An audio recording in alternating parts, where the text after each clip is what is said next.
Prudent Scholars in association with Goa Headmasters Association.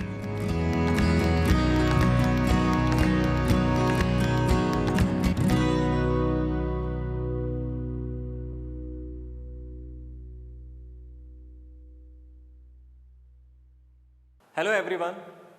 Today we are going to start with the new lesson from the science, and the name of the lesson is lesson number 6, life processes. Life processes, this is nothing but the basic functions that is performed by living organisms to survive on this earth. Some of the examples of life processes are growth, which takes place, then reproduction, nutrition, transportation, excretion. These are some of the examples of life processes. And in today's class, we are going to cover the life processes, one of the life processes, that is nutrition. So, this is lesson number 6 from our science textbook, and this lesson is related to biology, which is nothing but study of living organisms. So, we are going to cover in this lesson 4 life processes, that is nutrition, then respiration, transportation and excretion. Just now I told you regarding the life processes. Nutrition, this is nothing but the process of taking food in and its utilization by body. Respiration, this is the process in which organisms take in food and produces energy. So, during the process of respiration, using food, energy is released. Transportation, this is the process wherein the materials that are observed or made in one part of the body is transferred to the other part of the body. And excretion, this is the process of removal of harmful metabolic waste from our body. So, these are the 4 main processes that we are going to learn. In this slide, we can see the definitions of life processes, nutrition, respiration, transportation and excretion. So, we are going to start with nutrition. Now, autotrophs. In the previous classes, we are familiar with this word autotrophs. These are the organisms which prepare their own food by using simple inorganic substances like carbon dioxide, water in the presence of sunlight. Now, some of the examples of autotrophs are green plants which can prepare their own food, some bacteria, and we can see the image of one of the bacteria. Then we have something called as the heterotrophs. I repeat, we have something called as the heterotrophs. These are the organisms which never prepare its own food, but they are dependent on other organisms. Some of the examples of heterotrophs are animals, fungi. Now, we are going to cover regarding the autotrophic nutrition. Now, what is the meaning of autotrophic nutrition? It is the process in which organisms prepare their own food by using simple inorganic substances like carbon dioxide, water in the presence of sunlight. These organisms also possess chlorophyll, which is nothing but the green pigment. Now, we already know regarding the plants, and we have seen examples of autotrophs. The organism in which mode of nutrition is autotrophic, we call them as autotrophs also. One of the examples is green plants, and we can see here plant. They prepare their own food, they prepare carbohydrates, and unutilized carbohydrates in plants, this is stored as starch. In case of human beings, unutilized energy is stored as glycogen. Now, we are going to understand the events that occur during the photosynthesis.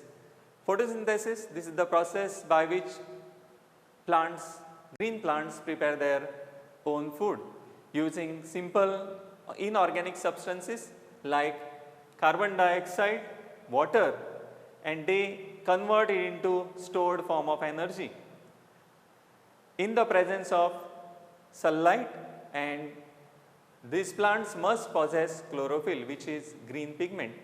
As we can see the equation here, in the reactant side we have carbon dioxide and water, in the product side we have glucose and oxygen. This is the equation that represents photosynthesis process.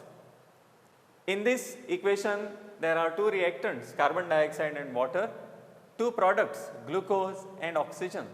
So, question may be asked, which are the two products that are formed during photosynthesis? So, these are the two products, glucose and oxygen. AQ stands for aqueous, L stands for liquid, and again L stands for liquid.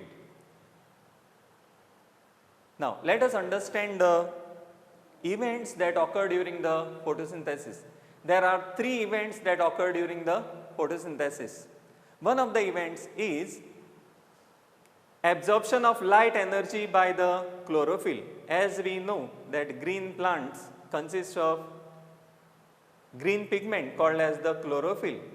So, what is done is light energy is absorbed by the chlorophyll. So, one of the events that takes place is absorption of light energy by chlorophyll. One more event that takes place, that is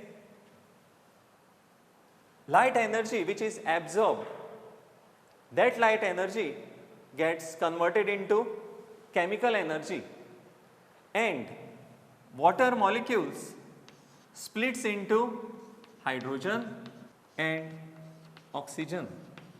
We have covered the second event that occurred during photosynthesis, that is conversion of light energy into chemical energy and splitting of water molecules into hydrogen and oxygen.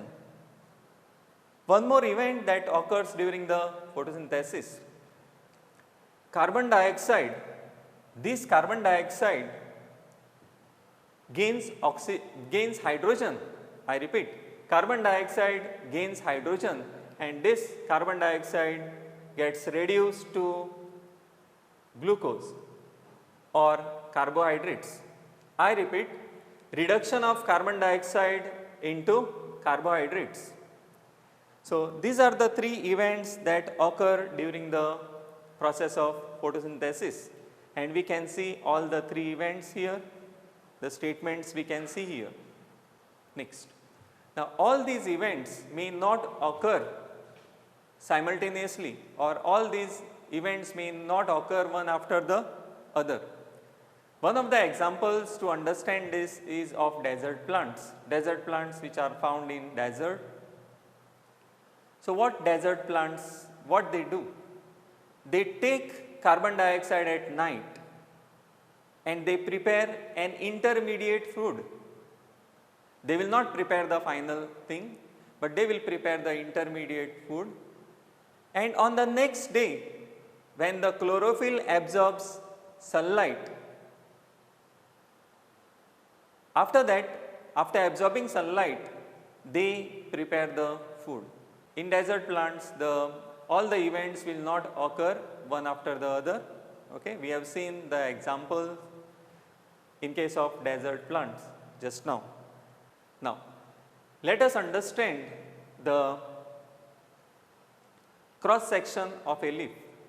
We can see this mid rib which provides the structural strength to the leaf. Then if we cut this, if we see the cross sectional view of the leaf, then we can see here two different types of tissue. One is phloem and the other one is xylem. These are also known as the vascular tissues, and we have learnt in 9th standard regarding this vascular tissues. Now, phloem is tissue which is present in plants which transport soluble products of photosynthesis, So, during the process of photosynthesis we have seen the products glucose and oxygen, right. Xylem, this is one more tissue that is involved in the transportation of water. So, one of the points of difference between the phloem and xylem is phloem transport soluble products of photosynthesis, xylem transport water in plants. Then if we see the cross sectional view of this part, okay, we can see here, then there is waxy cuticle.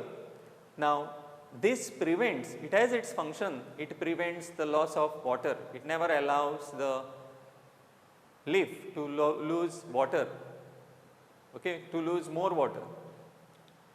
Then we have the upper epidermis. This upper epidermis, it transfer most of the, or it allows most of the light to pass. Green pigment, green dots we can see, not the pigment. So, green dots, this is known as the chloroplast. Then there are air spaces where air can enter. Then we have the lower epidermis, and lower epidermis consists of many openings. Okay. We call the pores present on the leaves as stomata.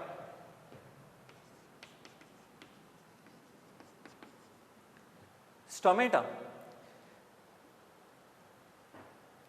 This diagram represents open and closed stomatal pore. The first diagram represents open stomatal pore and this diagram represents closed stomatal pore. Now, these are the pore. This is one pore, this is another pore. Now, this stomatal pore is open and this stomatal pore is closed.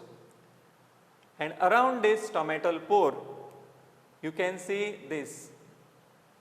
These are guard cells. Now, guard cells has its own function. Guard cells helps in opening and closing of stomatal pore. So, guard cells open stomatal pore, guard cells closes stomatal pore. This is the function of guard cells. Then stomatal pore. Stomatal pore has its own functions. Normally, two basic functions performed by stomatal pore. So, stomatal pore helps in exchange of gases. We already know that plants require carbon dioxide and during the process of photosynthesis they give out oxygen. So, stomata helps in exchange of gases. So, massive amount of exchange of gases takes place through stomata. One more function performed by stomata is, we already know that plants lose water and the loss of water by the plants through the pores in the form of water vapor we call as transpiration. So, loss of water takes place through stomatal pore. These are the two functions performed by stomata. So, we have seen this functions of stomata and function of guard cells. This diagram can be asked in the examination. Now, let us understand two activities.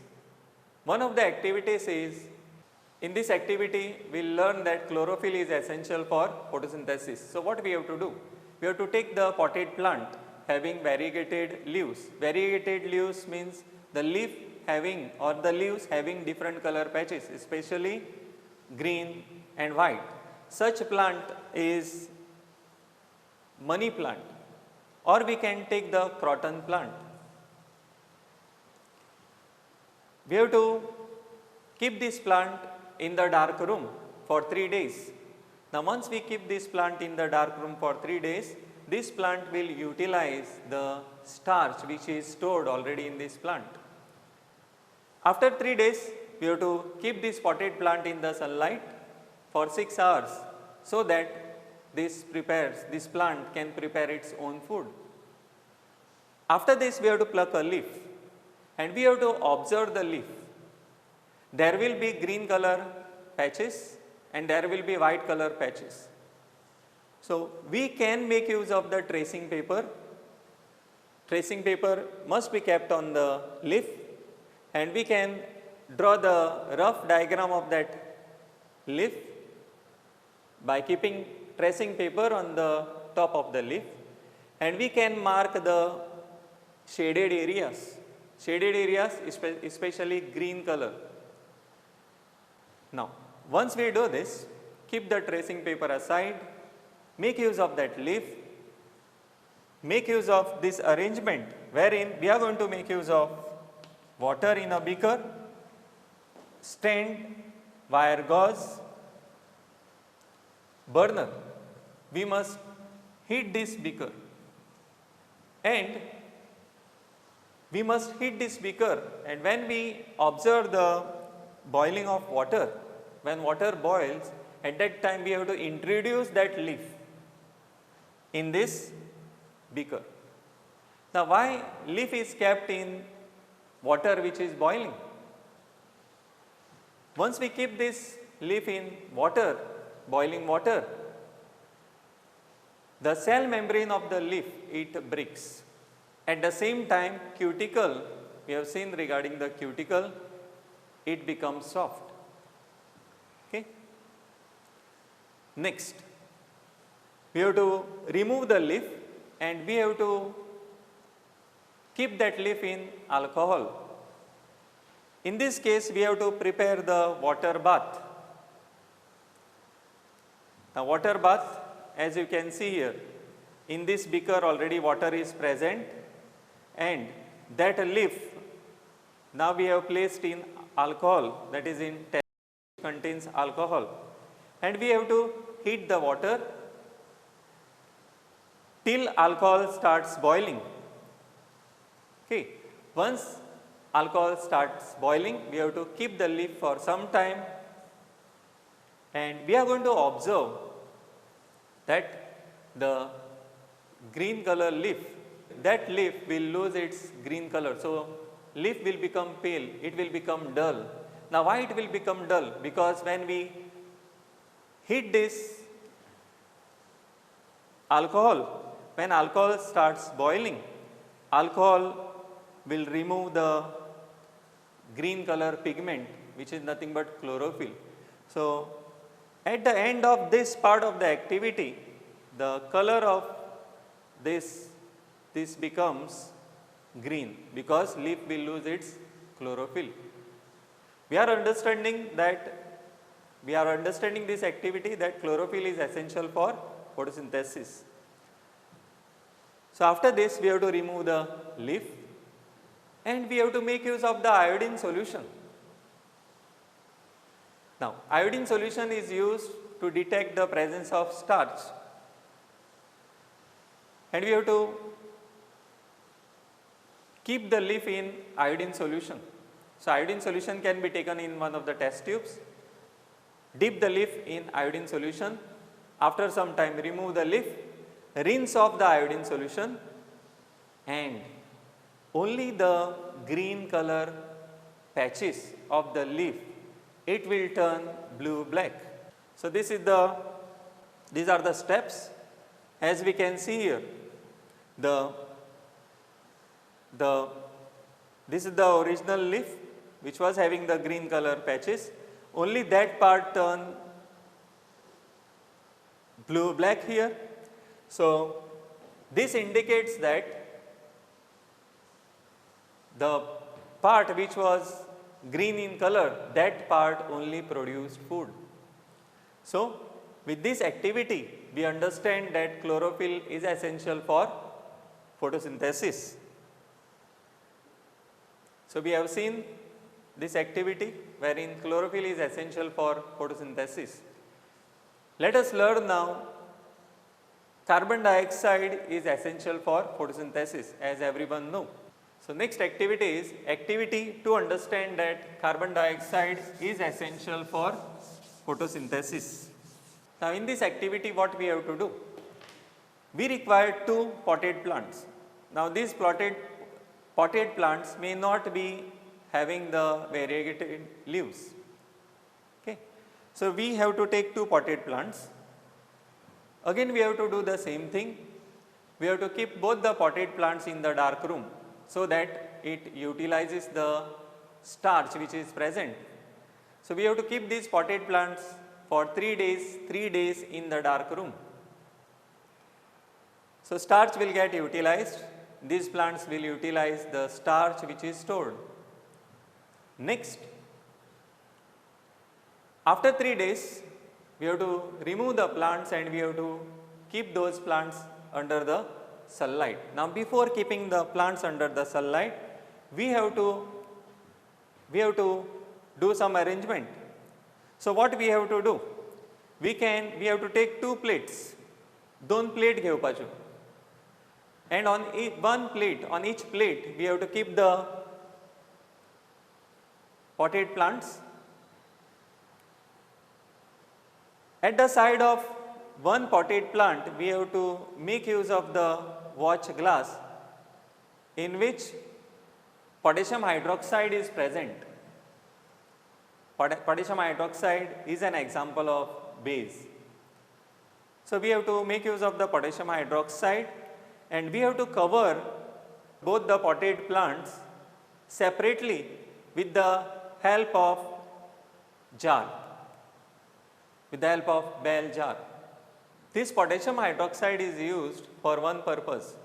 This will absorb whatever carbon dioxide which is present in this air. This will be absorbed by the potassium hydroxide. Here also air is present. Now, we can make use of one thing, we can make use of the Vaseline. So, if we use Vaseline here, then air will not be able to come out here in both cases. So, what we have done in short, we have taken 2 potted plants, we kept them in dark room for 3 days, they have utilized their starch. After 3 days, we kept them under the sunlight for 2 hours, we can keep them under the sunlight. And before keeping the sunlight, we must make this arrangement. Okay. Now, so after 2 hours, we can remove these jars. We can pluck one leaf, say from this potted plant A and potted plant B. So, keep in mind potted plant A is not going to get carbon dioxide here, and here carbon dioxide is available to this plant. And we have to follow the procedure that we followed few minutes back to detect the presence of starch. So, we will come to know which plant has produced food by doing the starch test, and to do the starch test we make use of the iodine solution. So, we have to follow the procedure now. We have 2 leaves now, leaf A and leaf B. Just now I said that we have to do the starch test. So, what must be done? We have to make use of the beaker. So, 2 beakers we have to make use of. We must pour water in both the beakers separately. We have to heat the beaker till the water starts boiling. We have to keep on heating. A stage will be reached wherein water will start boiling. And when water boils, at that time we have to introduce these leaves separately in the 2 beakers. So, once we do that, boiling, as we already know, when we introduce leaves in boiling water, at that time the cuticle becomes soft and cell membrane breaks.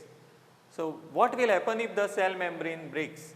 When we are going to make use of the iodine solution to detect for the presence of starch, at that time iodine solution can reach to the starch. So, we have to introduce both the leaves in 2 different beakers.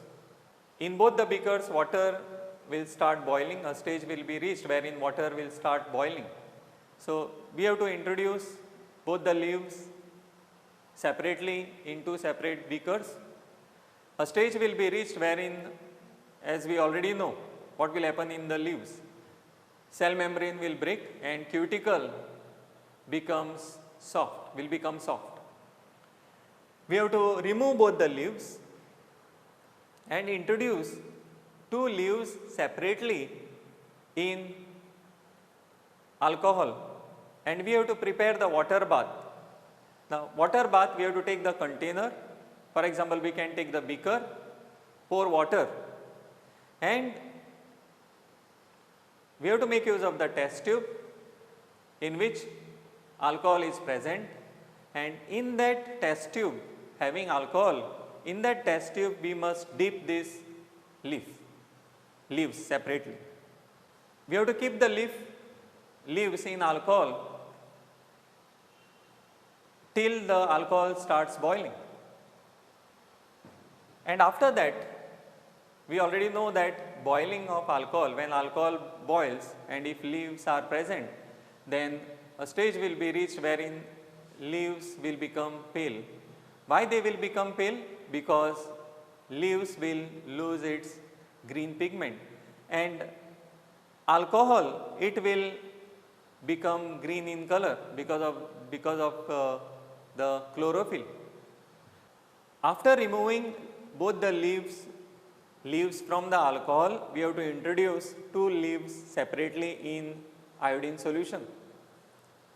Keep it for some time, remove both the leaves, and we are going to observe that leaf B or leaf B will turn blue-black.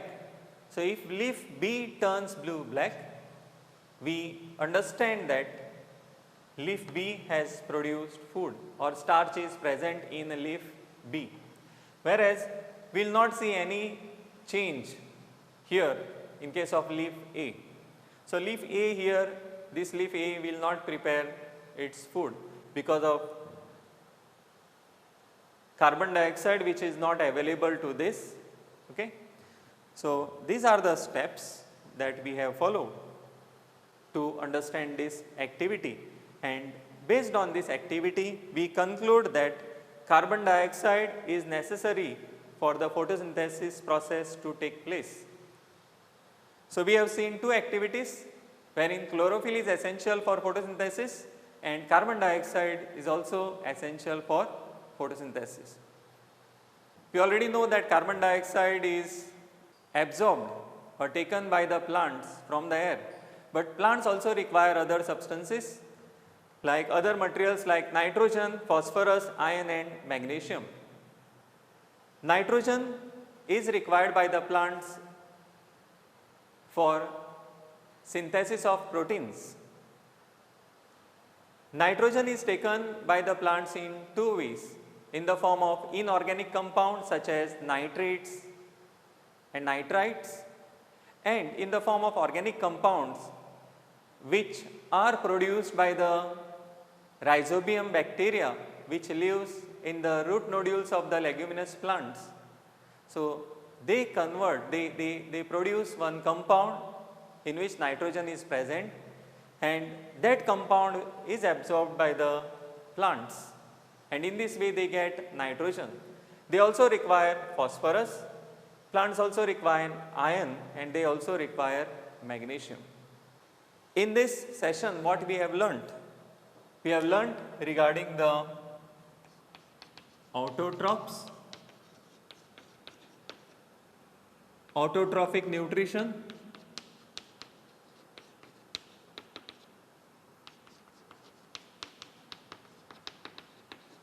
events that occur during photosynthesis, functions of stomata, function of guard cells. We have also seen cross section of leaf. Then activities, two activities we have learnt to detect the presence of starch, and based on two activities we already came to know that chlorophyll is essential for photosynthesis to take place, and carbon dioxide is also essential for photosynthesis to take place. So, these are some of the questions. Autotrophic nutrition, heterotrophic nutrition. It is the mode of nutrition in which organisms makes its own food from the simple inorganic materials like carbon dioxide and water present in the surroundings with the help of sunlight energy. Heterotrophic nutrition, it is the mode of nutrition in which organisms obtain their food from other organisms. Give one word for the following: the process of transferring a source of energy from outside the body of the organism, which we call food, to the inside. We already know this is nutrition. The process of acquiring oxygen from outside the body and to use it in the process of breakdown of food sources for cellular needs. Respiration. The biological process involved in removal of harmful metabolic waste from the body. Excretion. Photosynthesis. Then the products formed during photosynthesis. The three events that occur during photosynthesis. How does the process of photosynthesis in desert plants differ from those in other regions? These are the things that we have covered. Thank you.